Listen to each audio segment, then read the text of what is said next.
And you're listening to Dubai 103.8. This is your Agenda programme. Lovely to have you listening this Wednesday morning. And we're going to turn our attention now to a really interesting topic, because extreme weather events like floods and wildfires are, as we all know, because of climate change, becoming more frequent and more severe. Just think of the superstorm and the flooding that we saw here in the UAE, a desert country, just a year ago, when the waters rose out of nowhere. From the skies, to be honest. But what if we could actually predict these storms or these weather events with greater accuracy and speed by using, I'm going to say it again, artificial intelligence? Well, one organisation looking to do that is Google. And we're joined now by Yossi Matias, who is Vice President of Google and Head of Google Research. We are very excited to have you join us on the line. Yossi, thank you very much indeed for your time. Well, thank you, Georgia, for having me here.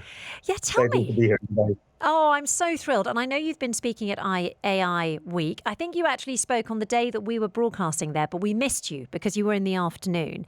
And I'm just really intrigued to find out why Google is getting involved with weather forecasting, because obviously we use you as a search engine. I know you have lots of other sort of offerings, but weather forecasting wasn't necessarily one of them that jumped to mind.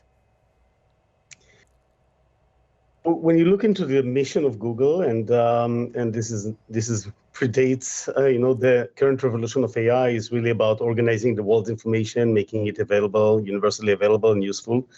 And people turn to Google to look for information about many things that they care about in their lives. Weather, of course, is one of them. So it's been for a long time that one of the most popular queries in search and Google search is about weather, is about what should I do, what's going to be the temperature tomorrow. This is not new.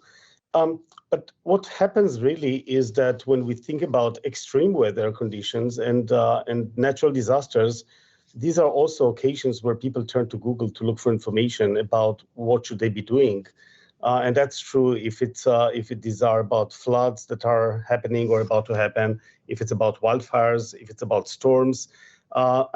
People turn to Google to ask what's already happening or what's going to happen. And more generally, one thing that we started looking into years ago is the question of how can we help people during a crisis. And in particular, what we found out that in extreme situations such as wildfires and floods, really information could actually have impact on people's safety. For example, during wildfires, people would like to know where the wildfire actually happens, or if people could get heads up about floods, this could actually help save lives, because there are thousands of lives lost every year globally, because people are surprised with floods coming, sometimes overnight. So the question that we were kind of dealing with for years is, can we use technology in general? And now with AI and other technologies, can we harness technology and research in order to actually do a better job in letting people know about the situation?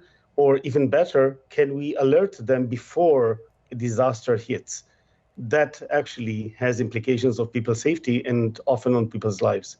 So how does the artificial intelligence actually assist you in this? And I know you're quite right. Lots of people, for example, during the California wildfires, used Google Maps and the live information you had on the maps to figure out their escape routes and whether or not their homes were at threat.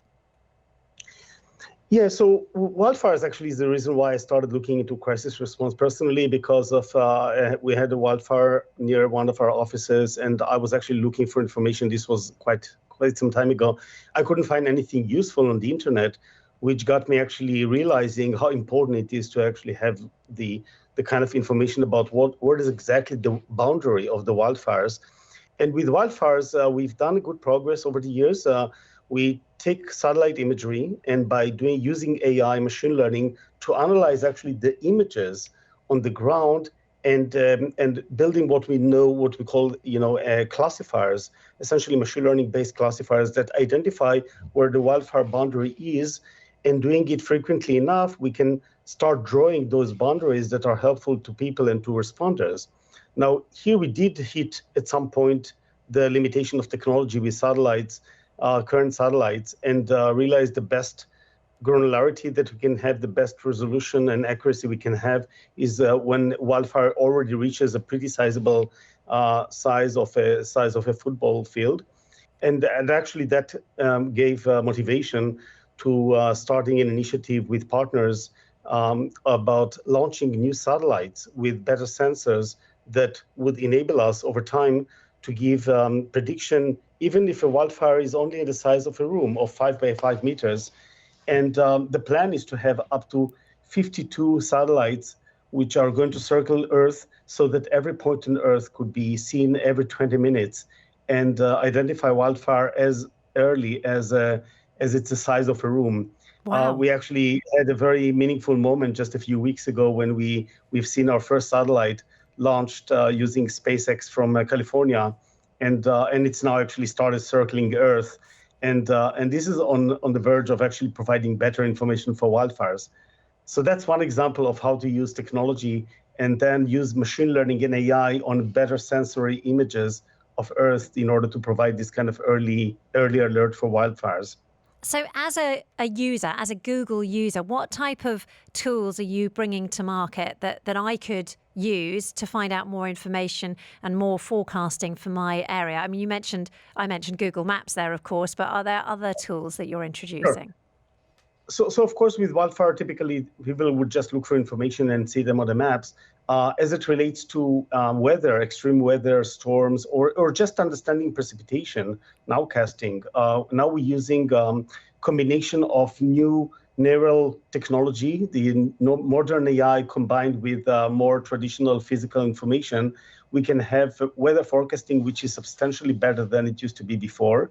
And in fact, just recently launched in many countries, say in Africa, nowcasting that provides information much, much better than before. In fact, we get 12-hour forecasts, 15 minutes, with a 5 by 5 kilometer resolution, which is far better than was possible before, and that's available through search. But if I go back to floods that you mentioned earlier, this is actually a notoriously difficult problem. And as I mentioned, this actually has implication of many, many lives. A few years ago, we started looking into the question, can we do anything with AI to help predict floods? Because if you get prediction of where floods are going to be with high accuracy, people can actually take action. Now, interestingly enough, 6 years ago, when I asked all the experts of hydrology and floods, everybody were pretty much sure that this is an impossible problem to tackle. But with the progress of machine learning and other technologies, and pushing the research, publishing papers, including a paper in Nature about what we call a global hydrologic model, we managed to see that we can actually have predictions which are pretty accurate, up to 7 days in advance. And now we do have a system which we give predictions, quite accurate predictions about flood level in what we call riverine floods. These are floods that, because rivers are going overboard, up to 7 days in advance in over 100 countries, which is available to everybody to see those warnings in a tool called Flood Hub. And in fact, for experts and researchers, we give information available to 150 countries. So what may seem to be an impossible problem just a few years ago is now practically a solved problem for many countries. Now, there's still a lot of work to be done. For example, urban floods, which is what we experienced here in the UAE, or coastal floods. There's more work to be done in order to give better predictions for those. I mean, absolutely remarkable to speak to you, sir, and to find out how that work is progressing and at such speed. Yossi Matias, thank you so much for your time this morning. We'd love to get you on the agenda again sometime soon. Vice President and Head of Google Research, thank you so much for your time this morning. There's more to come on the agenda. On the UAE's #1 talk radio station, Dubai Eye 103.8.